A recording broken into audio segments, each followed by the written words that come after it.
ওম নমো শিবায়। শুনুন সিংহ রাশির ভাই বোনেরা, আমি আজ এমন এক খবর নিয়ে বসেছি যা শুনলে আপনার গায়ে কাঁটা দিয়ে যাবে। কাল শুক্রবারের পর আজ শনিবার ২১শে ফেব্রুয়ারি। এই দিনটা আপনার জন্য কেন এত ভয়ঙ্কর সেটা কি আপনি জানেন? গ্রহ নক্ষত্রের অবস্থান দেখে আমি হতবাক। আপনার রাশির ওপর একের পর এক কুপ্রভাব পড়ছে, আর সবচেয়ে বড় কথা, আগামীকাল দুপুর ১২টায় কি ঘটতে চলেছে আপনার জীবনে সেটা জেনে আমি কাঁপছি। আপনি প্রস্তুত তো? না প্রস্তুত থাকলে কিন্তু বড় দুর্ঘটনা ঘটবে আপনার সংসারে। শনিদেবের দিনে শনির কোপ, সেটা সামলানো কিন্তু খুব কঠিন। কিন্তু এটাই শেষ নয়। আজকের পঞ্চাঙ্গা বলছে বণিজ যোগ রয়েছে। বণিজ যোগ মানে বাণিজ্যের যোগ, ব্যবসার যোগ। ভালো কথা বলছি না, মন্দ কথা বলছি। এই যোগ যখন কুপ্রভাবের সঙ্গে মিলে যায়, তখন আপনার চারপাশে কতগুলি শিয়াল ঘুরতে থাকে, যারা আপনার টাকা পয়সা হাতিয়ে নেওয়ার সুযোগ খুঁজতে থাকে। আপনি ব্যবসা করতে গেলে বা নতুন কোনো কাজে হাত দিতে গেলে আপনাকে ফাঁসানোর জন্য লোক তৈরি আছে। তারা আপনার মুখে হাসি দিয়ে কথা বলবে আর পেছন থেকে আপনাকে শেষ করে দেবে। তাই দুপুর ১২টার আগে, মানে ১২টার মধ্যে আপনাকে সেই বিশেষ মন্ত্র জপ করতেই হবে। নইলে কিন্তু আপনার জীবনে মারাত্মক ঘটনা ঘটে যাবে। জয় বজরংবলী। হনুমানজির সত্যিকারের ভক্ত হলে এই ভিডিওতে এক্ষুনি একটি সুন্দর লাইক করুন।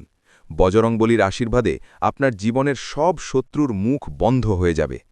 এবার যেটা বলবো সেটা আরও ভয়ঙ্কর। আপনার নিজের রাশিতে অর্থাৎ সিংহ রাশিতে রয়েছে কেতু। কেতু মানে কিন্তু অশান্তি, মানে বিপদ। বিশেষ করে আজ শনিবার, শনির দিনে এই কেতুর প্রভাব আরও বেড়ে যায়।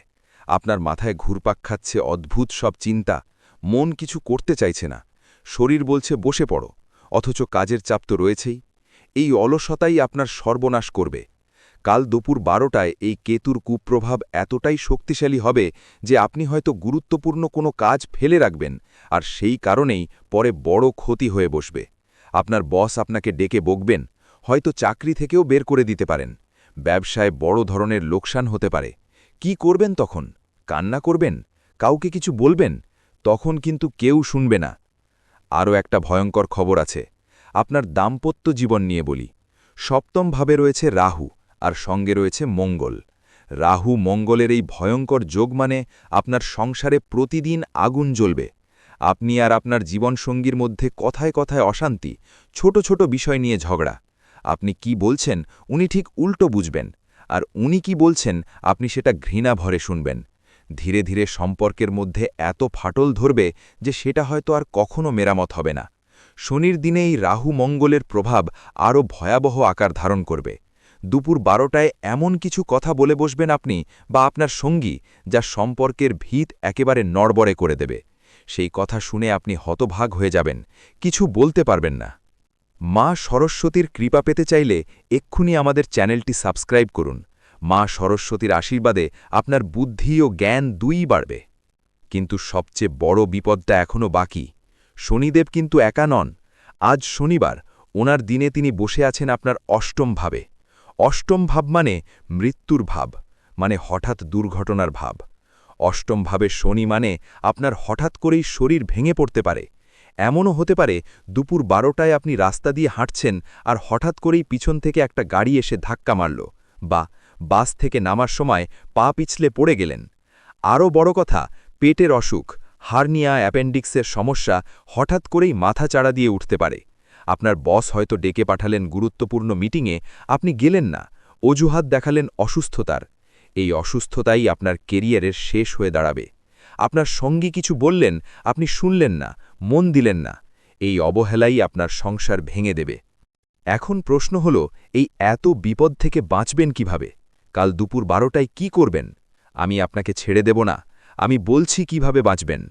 বাঁচার একটাই পথ, হনুমানজির শরণাপন্ন হওয়া। কারণ হনুমানজি এবং শনিদেবের মধ্যে এক বিশেষ সম্পর্ক আছে। হনুমানজি যেখানে থাকেন সেখানে শনিদেবের কিছু করার থাকে না। তাই শনিদেবের কোপ থেকে বাঁচতে হনুমানজিই একমাত্র ভরসা। আর শনিবারের দিন তো বটেই। আপনাকে কাল দুপুর ১২টায়, ঠিক দুপুর ১২টা বাজতে না বাজতেই হনুমানজির একটি বিশেষ মন্ত্র জপ করতে হবে। এই মন্ত্রটি হল শ্রীরামের নামের মন্ত্র। হনুমানজি কিন্তু শ্রীরামের পরম ভক্ত। শ্রীরামের নামেই তিনি প্রসন্ন হন। মন্ত্রটি হল ওম শ্রীরাম জয় রাম জয় জয় রাম। কিভাবে জপ করবেন সেটাও বলছি। কাল দুপুর 12টার আগে মানে 11:30 নাগাদ আপনি একটা পরিষ্কার আসনে বসে যাবেন। উত্তর বা পূর্ব দিকে মুখ করে বসুন। আপনার সামনে হনুমানজির ছবি রাখুন। যদি ছবি না থাকে, মনে মনে প্রভু শ্রীরামের চরণে মাথা ঠেকিয়ে বসে থাকা হনুমানজির কথা কল্পনা করুন। একটা সর্ষের তেলের প্রদীপ জ্বালান। শনিবারে তেলের প্রদীপের বিশেষ মাহাত্ম্য রয়েছে। তারপর হাতে জপমালা নিন। জপমালা না থাকলেও চলবে, শুধু হাতের আঙুল দিয়ে গণনা করুন। এবার দুপুর 12টা বাজার সঙ্গে সঙ্গে জপ শুরু করে দিন। এই মন্ত্রটি আপনি যতবার পারেন জপ করুন। অন্তত 108 বার তো অবশ্যই জপ করবেন।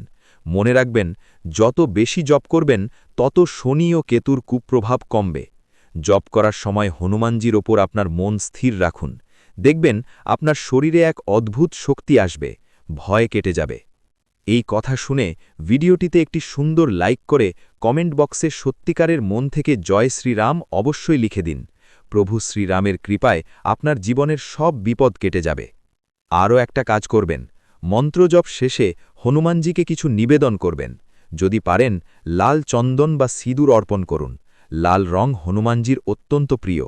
আর হ্যাঁ, আজকের দিনে কোনো গরিব মানুষকে কিছু দান করবেন। শনিবারে দানের বিশেষ মাহাত্ম্য রয়েছে।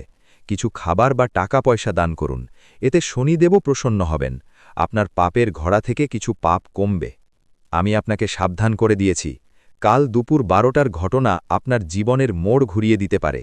আপনি কি সেই ঘটনার মুখোমুখি হতে প্রস্তুত, নাকি আগে থেকেই সাবধান হয়ে যাবেন? সিদ্ধান্ত আপনার। গ্রহ নক্ষত্রের কুপ্রভাব এতটাই ভয়ঙ্কর যে আপনি যদি এখন না জাগেন, তাহলে পরে আফসোস করে লাভ হবে না। আপনার জীবনে টাকা পয়সা আসবে যাবে, সম্পর্ক গড়বে ভাঙবে, কিন্তু স্বাস্থ্য একবার নষ্ট হলে সেটা ফিরিয়ে আনা কঠিন। পরিবারে অশান্তি একবার বাসা বাঁধলে সেটা সরানো খুব কঠিন। যারা আমার কথা শুনে কাল দুপুর 12টায় এই মন্ত্র জপ করবেন, তাদের জীবনে কোনো বিপদ আসবে না। হনুমানজি নিজে তাদের রক্ষা করবেন। শনিদেবের কোপ থেকে বাঁচবেন। কেতুর অলসতা কেটে যাবে। কাজে সাফল্য আসবে। সম্পর্ক মজবুত হবে। সুস্থতা ফিরে আসবে। আর যারা আমার কথা শুনবেন না, তাদের কি হবে সেটা আমি আজ বলবো না, সময়ই বলে দেবে। জয় বজরংবলী। শ্রীরাম জয় রাম জয় জয় রাম।